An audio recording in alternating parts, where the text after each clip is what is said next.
a development that broke this week in the case of Steve Bannon. Obviously, Steve Bannon was pardoned by former President Trump in his final days. And right now, what appears to be heading toward litigation is the reach of that pardon, with prosecutors saying, okay, we'll administratively terminate this case, but this indictment should stand. And that's going to go to a court fight. So, what's your reaction to this move by prosecutors? You were obviously in that office, the Southern District of New York, for a long time. Yeah, it's pretty interesting, Adam. I mean, I think most people thought that it was the end of the road for the Bannon case in Southern District of New York, right? He was pardoned for the offenses with which he was charged. And so people turn their attention to maybe state prosecutors will charge him. That should be easy enough to do in a fraud case, maybe the Manhattan DA, et cetera. But now we have this kind of, I don't know if it's a surprise move, but this move by SDNY to say, hey, hold on, yes, we will excise him from this case and he can have his bail back, which means I think they won't try to put him at trial with the other three whenever that's happening. It was scheduled for May. I don't know if it's moved. But they're saying, legally, the indictment itself as a legal instrument should stand. And so I've been trying to think through what that means, why they would make this effort to go ahead and say that, what it means legally and what it means strategically. And I have a couple of theories, if you want to hear them. Um, Absolutely. so legally, it's interesting. So SDNY is full of good lawyers, like good lawyers everywhere. You want to get things right. And so when they gathered together after the pardon to think through what this meant for their case and what they were going to do, I'm sure they were thinking about what is the right answer legally to this motion that he made, or I guess it wasn't technically a motion. He just sent in a sealed letter to dismiss the indictment.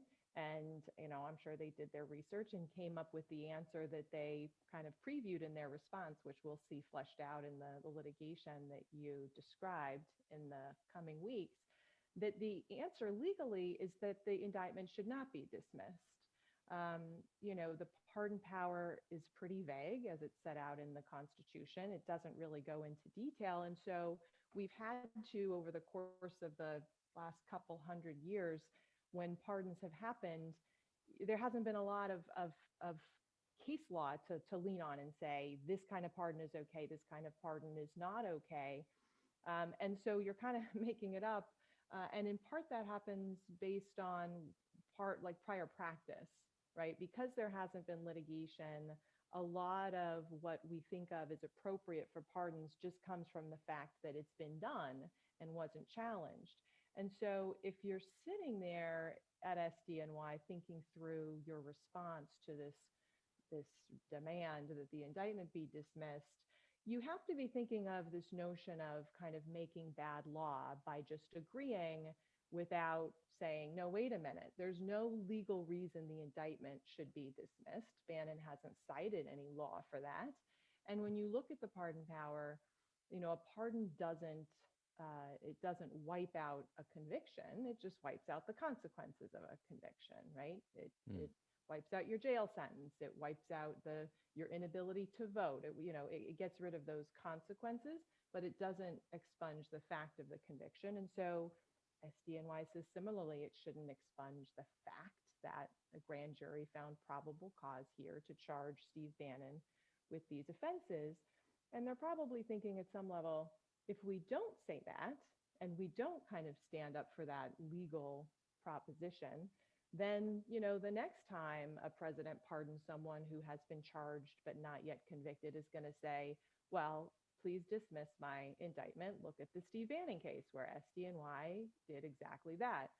So if it's not litigated, we don't know the answer. And I think part of what they were doing is trying to stand up for the right legal answer and not kind of creating bad law by letting their failure to fight that kind of sit there in history. So I think that's one reason. And this was a particularly weird case and pardon where, in the 11th hour of his presidency, Donald Trump had essentially pardoned one of the accused co conspirators in a case with several co-conspirators. It was over the border wall case, We Build the Wall, and prosecutors claim that there was a $25 million crowdfunding effort that was essentially used as a piggy bank by Bannon, who they claim took a million of it, and that his cohorts allegedly bought a Range Rover and a yacht with it. So, what in terms of the consequences for his co-conspirators? What are the stakes of this battle of because he is this wherever this litigation is headed, his case is going to be administratively closed. What are the stakes of whether that record, that indictment will exist both for him and the other people who will stand trial? Well, that's the harder piece of this, to figure out kind of what the strategic reason is for this position and kind of the impact that it has. I mean, it's kind of crazy that he just excised Steve Bannon from this case. I mean, nothing that former President Trump did, I guess, should we consider crazy at this point, since there has been so much that falls under that description. But it's just so blatantly political, a political favor to an ally, right? Because he doesn't know these other three mopes who are in the case. He doesn't care about them. And so he literally plucks Steve Bannon as one out of four defendants out of this case and leaves the rest of these guys to face these charges. And, you know, in prior pardons earlier on with Roger Stone and others, Manafort, former President Trump, you know, was careful to say, oh, I thought that prosecution was very unfair. You know, oh, they went after this person. It was so unfair. Well, you really can't say that when there are four defendants charged with the same thing and you pick only one of them, your buddy, and leave the others, you know, to rot. But these three other defendants are going to trial on these charges, maybe in May if it hasn't been bumped back by the court. And so what does this mean for them? I think it probably means nothing for them. I mean, certainly Steve Bannon will not be sitting there with them. We know that much, or we think we know that much. I suppose there's a possibility that they might try to supersede Bannon back in with other charges, which we can talk about. But likely, especially because if it is May, that date is approaching fairly quickly, these three other defendants will be sitting there by themselves. And all of the evidence that the prosecutors put into the grand jury, and of course other evidence that they've developed since then about the crime, is going to come in, including evidence that Steve Bannon was part of it and what his role was and what he did. I mean, all of that evidence is still coming in. It would come in if he pled guilty. It will come in now that he's pardoned. It would come in if he's sitting there. It would come in if he's not sitting there. It comes in either way. So I don't know that it matters much for them. I mean, the fact that Bannon was pardoned and will be out matters for them, because it does matter who's at the table. Can you direct attention away from yourself and towards a much more famous, maybe more nefarious seeming co-defendant? Those things matter. But once he's out, you know, I don't know that the fact of whether the indictment as to Steve Bannon is dismissed or not really matters to these guys at all. And then the question is, does it matter to Steve Bannon? And so that's what I've been trying to puzzle out in my mind. Like, what does it mean that an indictment stands and still exists if you're not going to use it, right? If you're not going to use it to prosecute Steve Bannon? And I think that there are a couple of reasons why prosecutors strategically, as opposed to the legal reasons we were talking about a minute ago, want that indictment in place. So Andrew Weissman, who I'm sure you know, a former federal prosecutor who comments a lot on legal doings, wrote something in the Just Security blog about pardons and how some of them were so narrowly drawn that those people could still be charged federally for the same conduct under different charges. And he wrote about the Bannon pardon. And Andrew said that in his view, and I agree with him, I read what he wrote and I agree, that the pardon was so narrow that SDNY could go back and charge Steve Bannon for the same conduct using different statutes, and that would stand, that would withstand a challenge by Bannon, that he was pardoned for this. You know, they can't charge him again. And a court would say, nope, he wasn't pardoned for wire fraud. He wasn't pardoned for mail fraud. He was pardoned for the charges that were actually used against him in the current indictment. And so it is possible that they want that indictment to stand so that they don't have to go back and put in all the evidence against him to charge him with new offenses. So how it works in the grand jury is you have to present all of the evidence for the indictment to the same grand jury. And I don't know if this grand jury still exists. Grand juries have different terms. Some of them are short, some of them are long. But if this grand jury that heard the evidence against Bannon is still there, is still in existence, they have the opportunity to go back to that grand jury and say, we want to supersede this indictment against Steve Bannon. We're going to add these charges. Here's what these charges are. Please consider all of the evidence that you've previously heard about Steve Bannon and vote on whether these new charges, meet your standards, so on. And so they could do that in 15 minutes, maybe a little more. You'd want to give them a refresher on the evidence, but technically all the evidence would be in.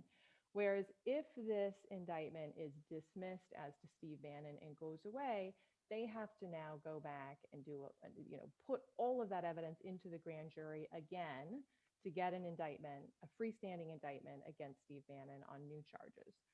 So that's one strategic reason, if they are considering charging him again with new offenses, which probably would be mail or wire fraud offenses, that they could use the fact that that indictment still stands and use all of the evidence that had gone into the grand jury to pursue those new charges. That's one possibility. That's a fascinating possibility, and definitely we'll keep an eye out for that. So, just to pick a wild hypothetical, let's just say that there existed a president who, in his final days, went on a stream of pardons of cronies and of maybe even accused co-conspirators in crimes for which he was suspected. And let's say, under this hypothetical, that this wave of pardons happened by the dozens in his final days, and prosecutors wanted to create some check against that. How would what? Obviously, the pardon power is meant to be a check on unjustly prosecuted cases. It's supposed to be a check on, or even providing clemency to people, and many different reasons. It could be obviously in over incarceration or anything like that. How would prosecutors balance the dueling considerations of having this check on that the pardon power is designed for, and having the prosecutorial check on it being used corruptly? Well, I don't know that prosecutors really think much about the pardon power in a sense, because the pardon power traditionally has been used post conviction, and even often post sentence. I mean, when someone is out and has served their sentence. I mean, it so rarely has been used at the pre-conviction stage. Um, and that has never been tested, by the way, in litigation. I mean, we're talking about what has and hasn't been challenged in court. And that's one of the things that we haven't seen be litigated. People assume that it's a proper use of the pardon power because it's been done and hasn't been challenged. But again, we don't know that. So if you're a prosecutor, you don't really think about the pardon power. You think about putting your case in. And how do you really know what that case looks like before the trial or the plea? I mean, the notion that a president would think to himself, or in theory to herself, gee, this person was really unfairly prosecuted, I better do something about this, when you haven't seen the case, when the case hasn't Right. been put on, the evidence hasn't been put in. Yeah. How could you possibly make that judgment? Hmm. So, I just think that prosecutors aren't really in that game. They are in the game of doing their best to fairly prosecute people, put the evidence in, meet all their discovery requirements, et cetera, put a fair jury in the box and do this thing the right way. And then later down the road, if someone feels that a sentence was too long, or for some other reason it was unjust, so be it. But then the idea that a pre-conviction pardon can be based on the fairness of the prosecution, I don't even understand how that works. So I don't know that the prosecutors really think that through. You know what I mean? Right, right. And in this case, the it's being used only on the crony and not on the crony's co-defendants. So obviously, another piece of news that broke this week related to Bannon is just across the street from SDNY. Apparently, CNN reported that uh, Vance's office has an investigation that's heating up. Any reaction to that? And if federal prosecutors do not charge Bannon again, how might this shape up on the state level? So it's very interesting news. It's not surprising. These are pretty simple fraud charges. And I don't mean simple like it's really easy. Obviously, you have to prove that it was intentional and all those things, but it's pretty basic kind of crime that all states have plenty of laws that tackle fraud. And interestingly, when you talk about a computer-based fraud, a plea that goes out for money to people everywhere, it's chargeable in a lot of places.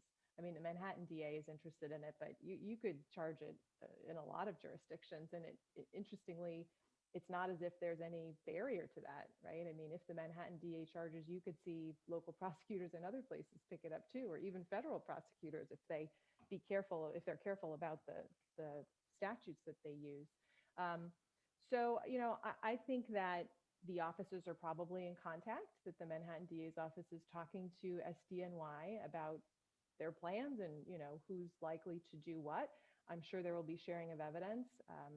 Sharing of grand jury evidence requires certain steps to be taken because it's confidential, so it's not as easy as just handing over the files. But I'm sure that they're talking about that and facilitating that to the extent that the SDNY doesn't want to go forward itself with a separate charge against Bannon.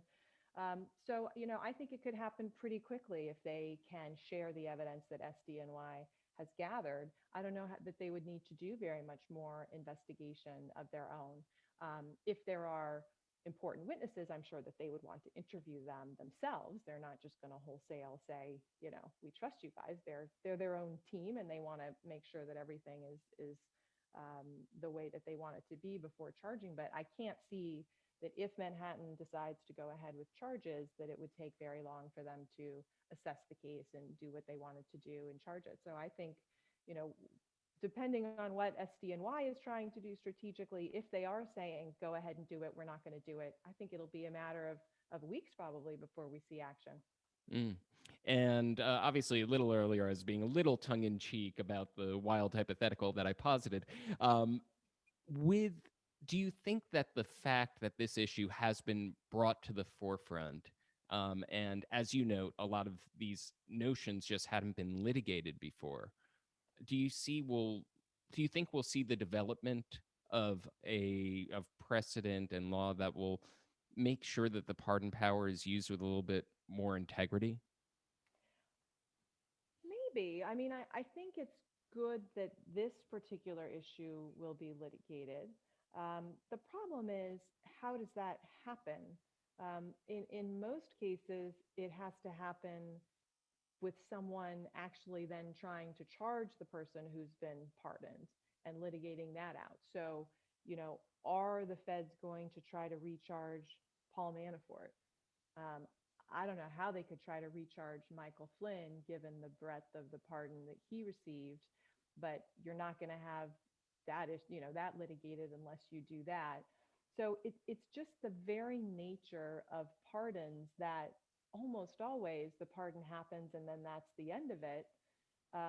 It just doesn't lend itself to litigation in the same way that impeachment doesn't lend itself to any attempted litigation. And so, we've done 2 impeachments in the last 2 years after so many years before the last one. And everyone says, well, what's the law? And people say, well, who knows? It only happens, 4 times in our history. So we don't know. Pardons are not quite that. It's a different problem of just it happening and then there being no attempt to overturn it. But I don't know. I mean, I do think it's a good thing that this is being litigated. I do think that if prosecutors believe that some of these people who've been pardoned didn't deserve it, and should face additional charges for their conduct, that it's a good idea to bring those charges. And then we'll see what happens if the courts say, no, you can't do that for whatever legal reason. I don't like areas of the law that don't have answers. I think that it is a good idea to try to put some parameters on this. Um, you know, former President Trump is gone. Hopefully, we won't see the kind of abuse of the pardon power that he showed us ever, or certainly for a long time. But anytime you have such a vague provision, it is amenable to abuse. And so I do think it's a good idea to try to test those principles. But it also would be unfair to test them if there isn't really a good reason to try to charge that person again. I mean, you don't want to just turn someone into a guinea pig, right? Just to try to test the parameters of the law by recharging them with criminal conduct if that really wouldn't be the right thing to do, without regard to this notion of kind of testing the law and setting limits. So I think it's a tough question, but I do think in appropriate cases, and I think this is one of them, they think on the law the indictment shouldn't be dismissed. Now we're going to have a judge decide that question. And if the losing party doesn't like it, they can appeal it. And then we'll have an even higher court decide that question, which is good. So, we'll see what it is. But I do like the notion of sorting these things out. Thank you very much, Jennifer. Always as insightful as usual, and I always appreciate talking with you, and looking forward to seeing how this case develops and how it resolves questions that you're referring to. Great. Thanks, Adam. Thank you. Have a good day.